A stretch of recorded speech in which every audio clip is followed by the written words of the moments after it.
의인은 믿음으로 살리라.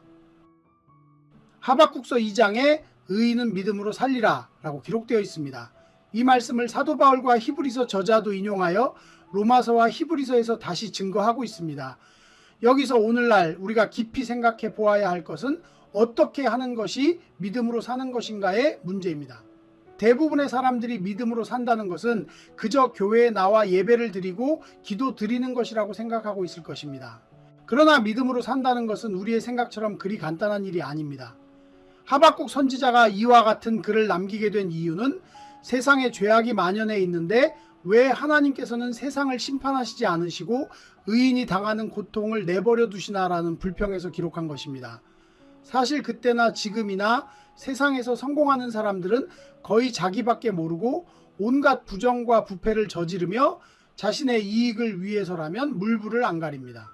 그럼에도 하나님의 심판은 그때나 지금이나 아예 없는 것 같이 여겨집니다. 그래서 믿는 자들이 믿음으로 사는 것 자체가 허망하고 쓸데없는 일처럼 느껴지기도 합니다.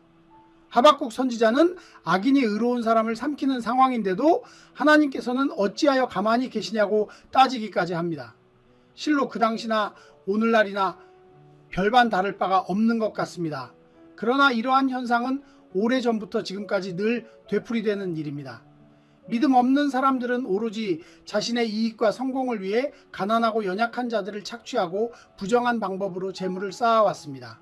그들이 그러한 삶을 사는 것은 믿음의 법칙을 알지 못하기 때문이고 또한 하나님께서 심판하신다는 사실을 깨닫지 못하기 때문입니다.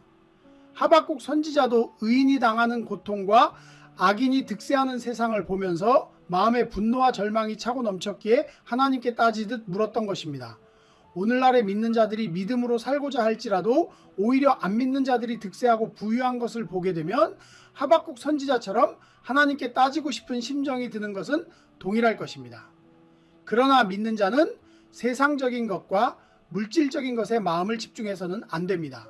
우리가 살고 있는 이 세계는 영원하지 않으며 잠시 지나는 세계일 뿐인데 우리의 마음을 세상적인 것에 빼앗겨 믿음으로 살기보다 세상 사람들이 누리는 부와 성공, 명예를 쫓아가는 것은 옳지 않습니다. 그렇다면 하나님의 백성들이 어떻게 해야 믿음으로 살 수 있겠습니까? 우리의 믿음은 이 세상의 것들이 아니라 저 하늘의 것들이 되어야 하며 저 하늘에 계시는 하나님께서 믿음의 대상이 되어야 합니다. 지금의 현실은 가난하고 어렵고 부족한 것이 많지만 보이지 않는 저 하나님의 나라에 예비된 영원한 복락을 바라보고 그것을 기대하며 소망하는 삶이 바로 믿음으로 사는 삶입니다. 그리고 이 땅에서 사는 동안 우리가 하늘의 복을 소유할 만한 자격이 되는지 잘 분별하는 것이 바로 우리의 믿음인 것입니다. 믿음이 있는 자는 이 땅의 삶이 부족하고 어렵고 가난해도 참고 인내할 줄 압니다. 그리고 그 인내는 바로 하나님을 믿는 믿음에서 시작되는 것이며 그 믿음이 있는 자라야 장차 하늘에 예비된 보상을 허락받게 될 것입니다. 이 땅의 썩어질 부와 명예, 권세와 능력 때문에 믿음을 잃어버리지 마십시오. 믿음은 하나님의 모든 창고를 여는 만능 키와 같습니다. 하나님께서 우리에게 그 열쇠를 주셨으니 하나님의 보물 창고에 서기까지 믿음의 열쇠를 잘 간수해서 하나님의 나라에 들어간다면 그 열쇠를 사용하여 예비된 모든 축복을 공급받게 될 것입니다. 그러므로 지금 우리에게 없는 것과 부족한 것 때문에 불평과 원망으로 우리의 입과 마음을 채울 것이 아니라 주님의 나라에 들어가는 그날까지 믿음으로 사시는 여러분이 되시기를 소망합니다.